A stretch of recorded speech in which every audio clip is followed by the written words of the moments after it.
2-4 دن کی بات ہے، جو کچھ تمہارے ساتھ ہوا اچھا ہے، اس مصروفیت سے تمہارا دل بہل جائے گا، تم اس پیج سے نکل آؤگی۔ ویڈیو تک تو ٹھیک تھا، مگر یوں کھانے بنا بنا کر بیچنا، ادا ہماری عزت ہے، کوئی مقام ہے معاشرے میں، لوگ کیا کہیں گے؟ یہ تو بس ایسا ہے کہ ایک فیور تھا جو ہر اس بچے کو دیا جاتا ہے جس سے کوئی چیز چھن جائے تو کوئی حادثہ رونما ہو جائے، اور بس۔ اور وہ کیا سمجھی؟ وہ اپنے پیروں پر کھڑی ہونے جا رہی ہے۔ گردن کو نیچے گرا کر وہ ہنس پڑی، پر اس ہنسی میں آنکھ کو نم کر دیا۔ ابو کی بات نے اس کا دل مسلا تھا۔ یہ ٹھیک ہے، یہ کام محض صرف مصروف ہونے کی، خود کو منفی سوچوں سے نکالنے کے لیے شروع کیا گیا تھا، مگر اب وہ اس میں جان لگاتی ہے، شوق سے کرتی ہے۔ اتنی مشکل سے اس نے ویڈیو بنانا، ایڈٹ کرنا، اپلوڈ کرنا، یہ سب سیکھا تھا، اور پھر اپنی ویڈیو کو منفرد بنانا، وہ کیسے کیسے نہیں پکی تھی۔ آج کل تو اس نے اسپائس کیمسٹری کے نام سے بھی ایک ای بک ڈاؤن لوڈ کی ہوئی تھی۔ کچھ نیا ہی لوگوں کو متاثر کرتا تھا، انہیں کھینچ کر لاتا اور انہیں اس شے سے باندھتا ہے کہ اس کچھ نیا کرنے کی دھن میں اس نے کیا کیا نہیں کروایا تھا، کتنی بار ایک ترکیب آزماتی تھی، کیسے کیسے طریقوں سے نہیں بناتی تھی، کتنی مغز ماری کر کے، تجربے کر کے وہ بناتی تھی، اور پھر ہیکس ڈھونڈنا، سوچنا، آزمانا، کتنی بار آزمائش گھر پر تیار ہوئی۔ ابو کہتے تھے کہ یہ سب چھوڑنا ہوگا۔ اس کے گلے میں پھندا سا پڑا تھا، اور وہ واقعی یہ سب چھوڑنے والی تھی۔ وہاں ابو کے سامنے سر جھکائے بیٹھے ہوئے اس نے سوچ ہی لیا تھا کہ اس نے کہہ دیا سو کہہ دیا، ایک فرما بردار بیٹی تھی، اور اپنی ذات سے اپنے باپ کو دکھ دینا تو کبھی نہیں سوچتی تھی۔ تو وہ سر جھکائے وہاں سے اٹھ گئی اور دروازے تک گئی، ناپ پر ہاتھ رکھا، اور اندر ایک کیوں نے بڑی شدت سے سر اٹھایا تھا۔ وہ چند لمحے ناپ پر ہاتھ رکھے ہوٹ سکتی سے پیچھے سر نٹھور کھڑے ہوئے تھی، اور پھر مڑی، سر اٹھا کر باپ کو دیکھا۔ عبدالمالک کی آنکھوں میں یوں دیکھنے والا سوال امڑ آیا، اگر میں اپنا موقف آپ کے سامنے بیان کروں تو ابو یہ گستاخی تو نہ ہوگی؟ وہ ان سے پوچھ رہی تھی۔ نہیں بیٹا، کہو۔ اس کے یوں مرتجی لہجے میں کہنے پر ان کا دل پسیجا تھا۔ وہ ان تک آئی اور ان کے پاس پیروں میں بیٹھتے ہوئے اس نے سر ان کے زانوں پر رکھا، اور بے ساختہ عبدالمالک کا ہاتھ اس کے سر تک گیا تھا۔ وہ اپنے باپ کی لاڈلی تھی، اور ولید نے اس سے کیا کیا نہیں چھین لینا چاہا تھا۔ آنکھوں میں جیسے کوئی بہت زور کی چبھن ہوئی تھی، اس کے فرش گیلا ہونے پڑنے لگے۔ ابو بائیں ہاتھ میں سے اس نے ان کا ہاتھ اپنے ہاتھ میں لیا۔ کل نہ میں ایک بہت بڑی ڈائنیز کا انٹرویو دیکھ رہی تھی، اور وہ بتا رہی تھی کہ کیسے کپڑے ڈیزائن کرنا شروع کیے تھے۔ وہ لنڈے سے کپڑے خرید کر لاتی تھی، اور پھر ان کو دھیڑ کر ان کی سلائی ڈیزائن سمجھتی تھی، اور پھر ویسے ہی ڈیزائن خود بناتی تھی۔ اسی شے نے اسے آج ایک نامور ڈیزائنر بنا دیا۔ آج اس کی کہانی کو سن کر بہت ہاتھوں سے تالیاں بجائیں گے، لیکن ایک وقت وہ بھی ہوگا نا جب یہ ہاتھ تالیاں نہیں بجاتے ہوں گے۔ اس کے یوں لنڈے سے کپڑے لانے اور کپڑے سی کر بیچنے پر انہی ہاتھوں کی انگلیوں پر اٹھی ہوں گی، وہی ہاتھ پنجے کی شکل کسی انداز میں لوگوں کے کھلے دہانوں کے ڈھانپے ہوں گے۔ کتنی حقارت ہوگی نا ان کے لہجوں میں جب وہ اس کے بارے میں یہ بات کہہ کر پوچھتے ہوں گے، اچھا وہ جو کپڑے سیتی ہے، درزن ہے، اور وہ آج ہاتھ ٹھیک وہی تالیاں بجاتے ہیں، اور وہی منہ تعریف کے ڈونگرے برساتے ہیں، وہی ہاں اب واؤ میں بدل گئی، اور وہی لوگ جو اب کے ڈیزائن کیے گئے کپڑوں پر بڑے فخر سے تن برس جاتے ہیں، وہ ایسا کرتے ہوئے ان کی گردنیں آسمان تک اٹھ جاتی ہیں۔ انگلی اٹھنے سے تالی بجانے تک کے سفر میں وقت تو لگتا ہے نا ابو، بہت کچھ سہنا پڑتا ہے، یا پھر ہم ایسی کہانی کو بس فینٹیز کرتے ہیں، اور پھر بس حقیقت میں ہمارا معاشرہ، ہمارے لوگ بس ذہنیت کے حامل ہیں، کیا نہیں ابو؟ اس نے سر اٹھا کر پوچھا تھا، اور ابو کے پاس کوئی جواب نہیں تھا۔ ادا نے ایک دم بوجھل سانس خارج کی۔ پتہ نہیں اب وہ کیا کہتے۔ وہ اپنا موقف پیش کر کے آئی تھی۔ نہیں، میں یہ نہیں چھوڑ سکتی، بالکل بھی نہیں، مجھے یہ کرنا ہے، مجھے کامیاب ہونا ہے۔ گردن اٹھا کر ہاتھ سینے پر باندھے چاند کو تکتی وہ ایک پرعزم انداز تھا عورت لگتی تھی، اور وہ ادا تو نہ لگتی تھی جیسے ولید نے برباد کرنا چاہا تھا، وہ بربادی کو برباد کر دینے والی لگتی تھی۔ اس چاند کی 14ویں تاریخ کو اس نے اپنے اندر پلتے دکھ کو ایک بار پھر سے محسوس کیا تھا، بھیڑیے میں بدلتے دیکھا، اور جو ہر مشکل کو، مصیبت کو، ہر رکاوٹ کو چیر پاڑ کر رکھ دینے والا تھا۔ اس نے فریزر کھولا اور تذبذب میں کھڑی رہی۔ انڈے اندر ٹرے میں قطار میں شامی کباب رکھے تھے، جس کی پولیتھین شیٹ سے کور کیا ہوا تھا، اور نچلا ہونٹ اوپر تلے دانتوں میں دباتے ہوئے وہ کرنے نہ کرنے کی کشمکش میں تھی، اور پھر اس نے فریزر بند کر دیا، اور پھیپھڑوں میں سے بھرپور ہوا بھر کر اس نے فضا میں سانس خارج کیا۔ چہرے پر ہاتھ پھیر کر نہ جانے کون سا تاثر ظاہر کرنا چاہا تھا۔ کچن کی کھڑکی سے ایک نظر باہر برآمدے میں ڈالی، جہاں عبدالمالک اخبار کے مطالعے میں مصروف تھے، ذہن میں جملوں کی ترتیب دہراتے ہوئے ایک منتر کا سیرت دوسری منطق سے ملاتے ہوئے دلائل کی تہہ جماتے ہوئے وہ ان تک آئی۔ اب وہ اندر سہما ہوا مگر قدم مضبوطی سے جمے ہوئے تھے۔ ہوں۔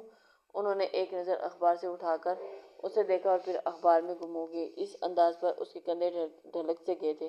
ابو وہ جو ابھی آرڈر لیا ہے وہ پورا کر لوں، چیزیں ضائع ہوں گی۔ اور پھر وعدہ کیا ہوا ہے نا؟ اسی ڈھلکے چہرے والے انداز میں اس نے پوچھا۔ اور جواب کیا آیا؟ ہوں۔